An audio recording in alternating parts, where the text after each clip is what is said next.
السلام علیکم۔ ایم اے کے مینٹور کے ساتھ محمد شبیر خان سلام عرض کرتا ہے۔ آج کا ٹاپک ہے introduction the fundamental concept of Islamic banking and finance. تو چلیں آج کے ٹاپک ہم دیکھتے ہیں۔ پہلی چیز، rolling in Islam. 5 primary objectives are followed by Sharia, al-Ahkam, فقہ اور Islamic شوریز۔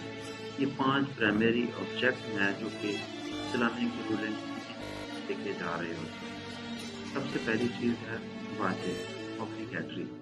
Obligatory actions are something must be performed, otherwise will be liable to accept punishment by Allah subhanahu wa ta'ala۔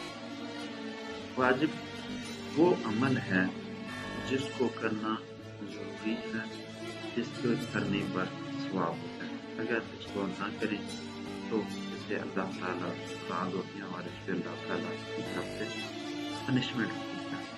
یہاں پہ 2 چیزیں آتی ہیں، میں واضح کرتا جاؤں۔ ایک واجب ہے اور ایک فرض ہے۔ واجب اور فرض میں بہت فرق۔ فرض وہ ہے جو کہ کرنا لازمی ہے، اور اس میں اگر اس کو نہیں کرتے تو کافر قرار دے دیے جاتے ہیں۔ اسلام کا بنیادی پلرز ہے فرض۔ دوسرے نمبر پہ آتا ہے واجب، جس کو اگر کسی وجہ سے چھوڑ جاتا ہے یا نہیں کرتے تو کافر قرار نہیں دیے جائیں گے، لیکن اس پہ ثواب ہے۔ یہ گناہ کبیرہ نہیں، گناہ صغیرہ ہے، اور بار بار اس کو کریں گے تو یہ آپ گناہ کبیرہ میں شامل نہیں ہو سکتے ہیں۔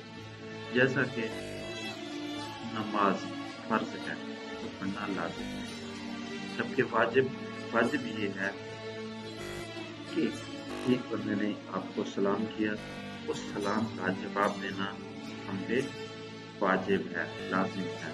اسی طرح نماز پڑھتے ہوئے اگر کسی وجہ سے ایک سجدہ رہ جاتا ہے، مثال کے طور پہ 2 سجدے واجب فرض ہیں، ایک سجدہ ادا کیا، وہاں سے نماز کھڑا ہو گیا، اور اس کے بعد اسے یاد ہے وہ بیٹھ کے دوبارہ وہ سجدہ ادا کرتا ہے تو یہ تو اس کا فرض ادا ہوگا۔ جبکہ نماز کے آخر میں ایک اضافی سجدہ ادا کرنا یہ اس کے لیے واجب ہے۔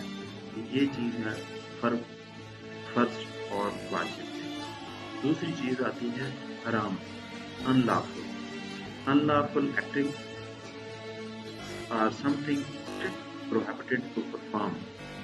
If anyone performs, he is liable to accept punishment by Allah subhanahu wa ta'ala۔ وہ کام جس کو کرنے سے سختی سے منع کیا گیا ہے، اگر کوئی ایسا کام کرتا ہے تو اللہ تعالیٰ سبحانہ و تعالیٰ سے اس عمل کا سزاوار ہے۔ اس چیز کو واضح کرنے کے لیے میں یہاں غلط پر ایک حدیث کا نعمان بن بشر جو کہ صحابہ کرام میں رسول صلی اللہ علیہ وسلم سے نقل فرماتے ہیں کہ آپ صلی اللہ علیہ وسلم نے ارشاد فرمایا، اس کا مفہوم ہے حلال بھی واضح ہے اور حرام بھی واضح ہے۔ حلال اور حرام کے درمیان کچھ شبہ والی چیزیں ہیں جو زیادہ تر لوگ نہیں جانتے۔ جس نے اپنے آپ کو شبہ والی چیزوں سے بچا لیا، اس نے اپنا دین بھی بچا لیا اور اپنی عزت بھی بچا لی، اور جو شبہ والی چیزوں میں پڑ گیا گویا وہ حرام چیزوں میں پڑ گیا۔ اب یہاں اللہ تبارک و تعالیٰ نے اور اللہ تعالیٰ کی حکیم نے اسلامی تعلیمات کے لیے واضح کیا ہوا ہے کہ کون سی چیز حرام ہے اور کون سی چیز حلال ہے۔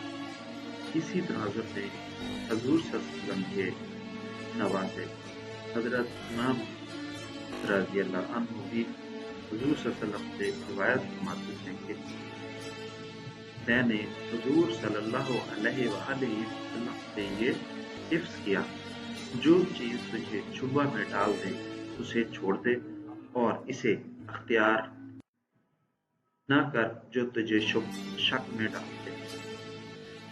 بس تیسری چیز آتی ہے مستحب، recommended by Islam, recommended by سنہ۔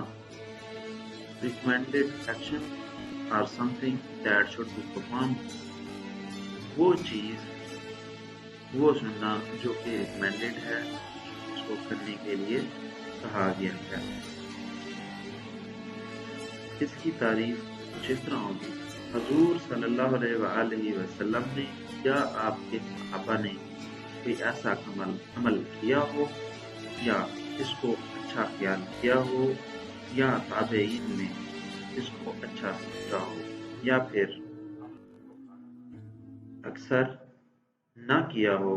ایسا کرنا ثواب ہے اور نہ کرنا گناہ نہیں۔ اس سے ثابت یہ ہوتا ہے کہ وہ عمل جس کو کرنے پر ثواب ملتا ہے، جبکہ نہ کرنے پر گناہ نہیں ہوتا۔ آگے چلتے ہیں۔ چوتھی چیز ہے مباح۔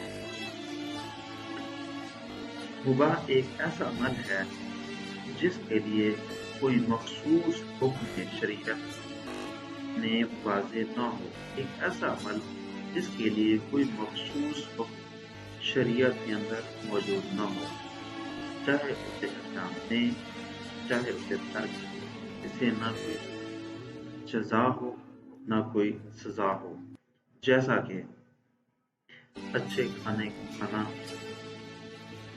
سونا، اچھے کپڑے پہنا، وہ عمل جو کہ کسی برائی کی طرف نہ لے کے جاتا ہو اور شریعت میں اس کے حوالے سے کوئی احکامات نہ ہو، وہ مباح کے زمرے میں آتا ہے۔ پانچویں اور آخری چیز ہے مکروہ، dislike. Dislike action something that should be avoided by but not strictly prohibited۔ یہاں وہ کام، وہ عمل جس کو ناپسند کیا گیا ہو، جس کو اوائڈ کرنے کے لیے کہا گیا ہو۔ پر یہاں پہ ایک میں چھوٹی سی چیز اور عرض کرتا جاؤں، یہ مکروہ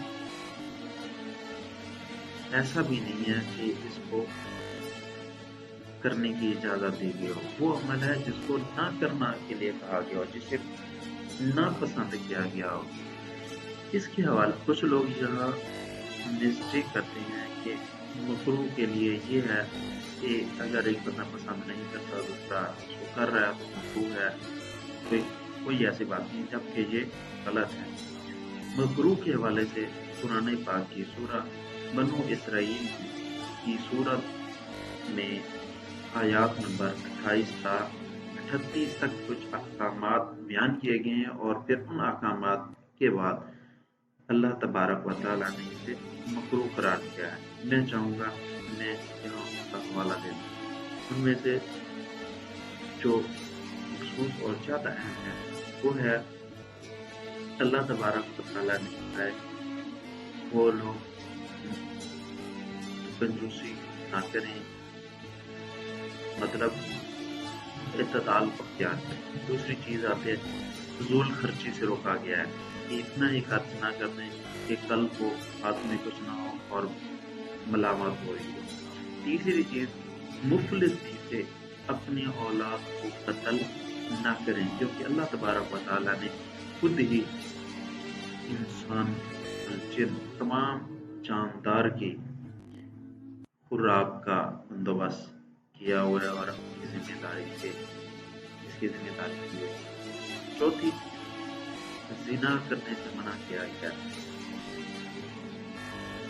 پانچویں چیز ہے جس جاندار کا مارنا اللہ نے حرام قرار دیا ہو، اسے قتل نہ کرنا، اسے قتل نہ کرنا۔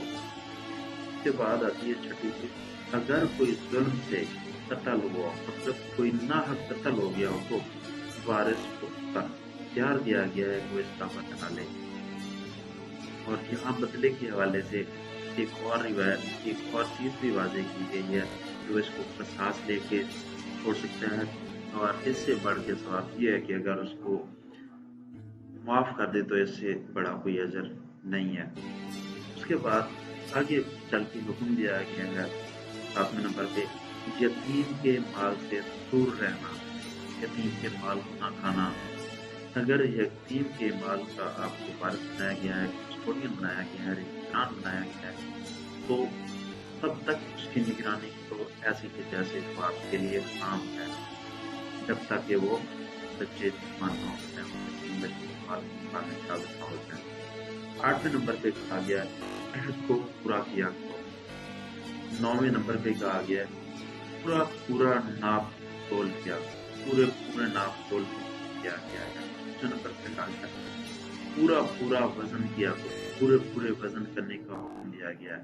11ویں نمبر پہ آتا ہے جس چیز کا علم نہ ہو اس کے پیچھے مت پڑو، جس چیز کا علم نہ ہو اس کے پیچھے مت پڑو۔ 12ویں نمبر پہ آتا ہے غرور سے چلنے سے باز رکھنا، غرور سے چلنے سے باز رکھنے کو کہا گیا ہے۔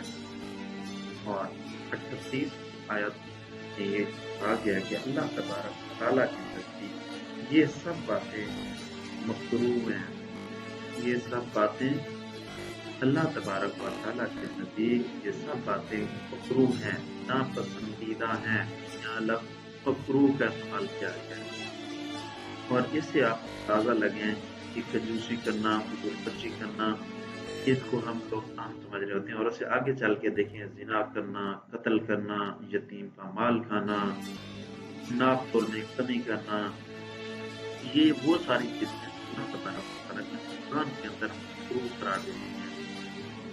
آپ ان چیزوں سے اندازہ لگیں کہ زنا کرنا یہ کوئی چھوٹا گناہ نہیں ہے۔ اسی طرح کسی اپنی اولاد کو مفلسی کے ڈر سے قتل کر دینا، کسی کو بے جرم قتل کر دینا، یہ چھوٹی باتیں نہیں ہیں، جو کہ مکروہ کہا گیا ہے، یہ بہت بڑی باتیں ہیں۔ اس کے بعد آگے چلتے ہیں، آپ کی مول ہے یہی مکروہ قرار دیا گیا۔ تو اسی کے ساتھ میں آپ سے چاہوں گا اجازت۔ اللہ تبارک و تعالی ہمیں صحیح معنی میں اسلام کو سمجھنے اور اس پر عمل کرنے کی توفیق عطا فرمائے۔ آمین۔